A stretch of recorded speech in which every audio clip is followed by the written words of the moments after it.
I'm glad you did. Have yourself some more champagne, Lovey.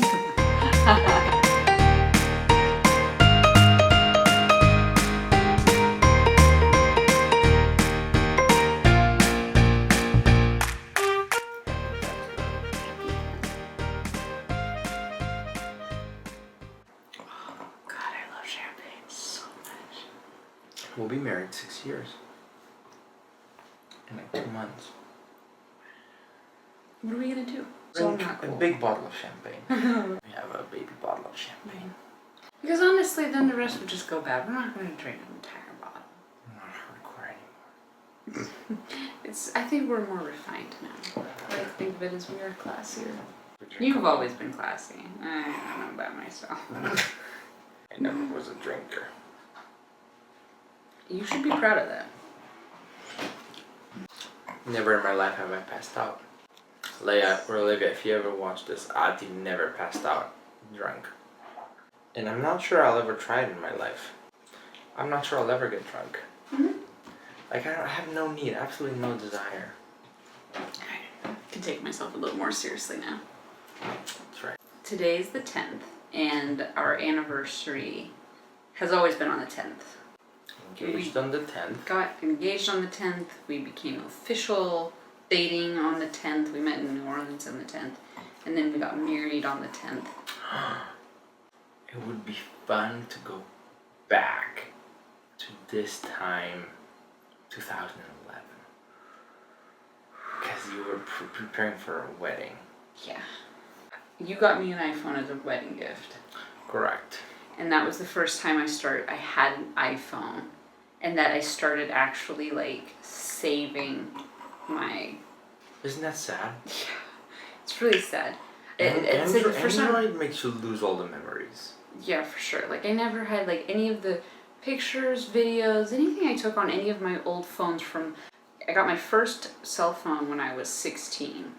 And I had to convince my parents. And the only reason I was allowed, and this was my reason, was that because now I was driving, it would be really important for me to have a phone in case something happened to me. That's the ultimate. Yeah. That's a great way. Otherwise, they didn't want to give me a phone. So, from when I was 16 until 24, of all those years that I took pictures and videos on my phones, I have none of that. Granted, they'd be really lousy quality now, but it's memories, like... Yeah, I have photos from my iPhone 3GS and I'm quite proud of them. Really? Yeah. Photos? Wanna see them? No Yeah. videos? I have some videos. I made a video. It's on YouTube. I was so proud of this video. So tricky. Seriously. 2009 or what? 2009, precisely. I don't have anything from those phones. I have one. I have one video. I don't know how I saved it. When you first came to California to visit me. I don't remember that. I mean, I remember coming. I remember that. Huh? You thought I was taking it sounds very dirty. I know. You thought I was taking a picture of you, and I was actually recording. I forgot about that. Since I've had an iPhone, I have everything I've ever taken on that is saved, and I can go back and find it. Same here. So easily, which is amazing. That's what I was saying, is I should go back and find, like, for our anniversary, I should go back and find footage from our wedding, because you took videos on our wedding. And our honeymoon, I made daily and vlogging. And our honeymoon. It was my first time with daily vlogging. How cute. Okay. Gosh, we had such a great honeymoon. I don't think we could have had a better honeymoon. I don't think so. It was so great. Epic. It was so amazing. Like, I love the fact that we went in the middle of the night, we went and get champagne and cheese. So we got married on September 11th, September 10th, 2011. This is my first class. So we got married on September 10th, 2011. Stay tuned for the second one. It was an amazing wedding. We had so much fun. And then... Passed out on the floor. Woke up at 3:30 in the morning. Okay, you're forgetting the fact that we were lugging so much of our clothes with us. Because... Like, my garment bag was so full. The reason we had so much was our honeymoon was 2 weeks long, right? That's a pretty long time, which it's impressive. Here's what I'll say. Nowadays I would have packed a lot lighter because I'm a more experienced traveler. But on top of that, you had full suitcase of Yeah. things. But on top of that, I was moving. Like, I Yeah. moved from California right after our wedding, so I had a bunch of stuff I didn't Also, my technically parents need. brought the whole suitcase of your stuff. So many tangents. Like, I moved from California the day after we got married, and we went on our honeymoon all at the same time. And we got to Barcelona and spent a week in Barcelona. And then from there, we went on a 1-week cruise around the Mediterranean. Do you know magical. genuinely why everything was in Barcelona? Because of the extravaganza. Yeah. Did you know that? Like, when did you figure out that I dragged you all the way to Spain, Barcelona? Okay, well, you had asked me like a couple months ago, previous to this. No, of course I didn't just throw it out of the air. By That the would way, be we're going to stupid. an Herbalife event on our honeymoon. Be with a bunch of other people. Here's the thing. I think if we had been together for like 5 years, I would have been like, no. Of course. No way. I'm not doing that on my honeymoon. You were so polite. Like, I was much more polite. That's sad that you admit that, though. That's how all beginning of relationships are. Like, you're so much, like... Hey, but more... I love that relationship. Like, why does it have to be worse? But you have to be not as nice. You're so nice. No, it's not that you're not... It's nice. It's that you're more real now. So you had asked me a few months previous to this. If you would mind. What do you think? I remember so clearly. There's going to be a big event in Barcelona. And it's going to be like on the weekend. What do you think if we, like, would you mind if we went? And I thought, You thought that. You didn't show it. no, because I was very nice. And I You're said, so perfect. let's do it. Well, you said yourself you would do it again, so I have to say you're not as perfect anymore. So I love how I'm haggling you for that now. I know, you're like So- haggling me that I'm an awful person. I'm I trying to know. convince you I'm nice. I know, but you kind of did that to yourself though, because of the way you said it. Yeah, maybe. So. Yeah, I'm glad you admit. Have yourself some more champagne, lovey. And I'll never forget, like, my response, because inside I was like, but I said if it's just a business event where it's like we sit there and it's like a seminar and we sit all day, like, I'd really rather not. Mm-hmm. But if it's not like that and it's something else. Wait, genuinely, did you think I was gonna say yes and you were gonna get a ticket out of it? No, but Okay. I really didn't know what it was like. Okay, no, because I really really thought like that was your like. If I said that, you would have said I would really rather not, and that's why I said it. And that's why I said it's something else because, which is true. I wasn't No, lying it's on true. that part. But I was imagining it was literally like a Sit down, but like here's, like, symposium. Yes, because I'm imagining it's almost like one of my college classes. Like it's a seminar where you go there. sit It's down. boring. Little did I know what Herbalife events were like, especially extravaganza. And here's the thing: I could tell it was important to you. I could tell it was like important to you. You really wanted to go. I just felt like Obliging.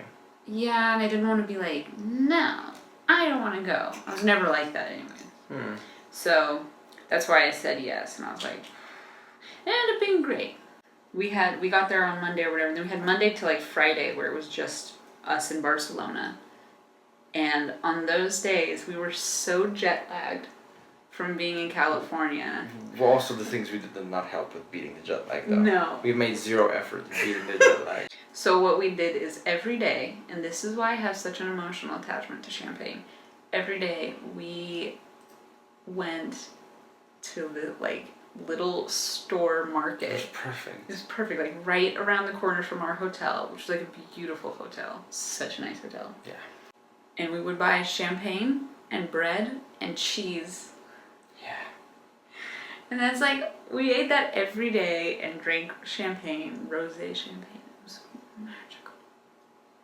We had shakes. I remember trying to try. This is like our routine every day. Wake up at like 5 in the afternoon. Yes.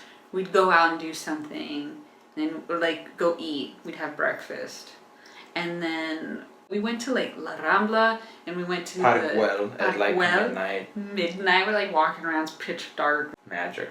Totally magic, such great memory. And then we would come back to our room and watch Law and Order Special Victims Unit for hours. Hours. And then we did that until breakfast time, and then we went for breakfast at the Yes. hotel, and then we'd fall asleep again. It was amazing. Oh, God, I love The only disappointment I have from the cruises, the night we didn't know it was formal wear. I forgot about that. You know what was for me? Hmm. Jacuzzi being cold. I can't forgive that. Like, what the heck? Sicily, went to Tunis. Honestly, I wouldn't change anything. Me either. Perfect. We Like, had the most even if amazing room. even if some of the things would be a little worse than they were, I would be totally okay. But things were so It was perfect. so perfect. It was so wonderful. Everywhere we went. You were the best. Genoa. Your attitude was on point. The way we like had iPhones and we would like track like what to do. Remember that? Like we would like use our phones to find, and we would like find Planet 2, or 3, whatever. 4, yeah, 2, 3, Michelin. Michelin, and we would find everything. It was the coolest, and then we'd bet what it is, and then go back. I was so proud of that. Like such explorers. We never went with like any of the ship's excursions. We just took the, we just literally like found things on our phone on our apps, and we just walked on out the ship and just left like. And just we walked. found everything. We found so many cool things like. Like the most casual like. We were almost left behind in Rome though.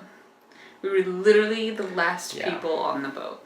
We underestimated the time it takes to get from Rome. No, we underestimate Italians' abilities to be late. The train was late, and it was us and one other couple that were the last people on the boat. Everything else was packed up. It was like we missed the departing, like the last call to be on the ship by like an hour, 45 minutes. And like the bus driver really just took us there because he was nice. Because he wasn't driving anymore or something like that, remember? He was so upset with us. But there was another couple, and here's the crazy thing. We timed it so that we would get on the train and go back and be back there like an hour, 2 hours ahead of schedule. And when we talked to them, they took the train that would have made them there like 4 hours ahead of. Like they took the one before us, and we still ended up on the same time because the train got late. It got held up or something. The train was like hours late. When in Rome. And then we went to Marseille. I forgot about Marseille. I don't remember anything about Marseille. Really? I Nothing. do, because we went to visit the Count de Monte Cristo. Oh yeah, that was kind of cool. I really remember Malta. Malta was special. Malta was special. It was so nice. I remember taking a lot of pictures there. Very beautiful. Like I was thinking about, now we have 2 kids. You know, like what if we stopped having kids? And what if we have more kids? Like what is that? How does it change? Right now, it's really like us, right? Like we're all a family and we're all together. And even when they start to get older, it's really going to be like us. As soon as we have another kid, and it's not 2 and 2, but it's us 2 and them 3, I think it becomes us and them. Like it feel like it somehow changes once you're outnumbered to then it's like you're not just a solid like we're all one, but all of a sudden it's like us kids and them. I'm not sure. I think. How was it for you? This is a very fascinating thing because Luca just had 1 sister. I have 6 siblings. And in my family, like it was obviously like us against them. We had our own little subculture in the family or something. There's no way you experience that with just one other sibling.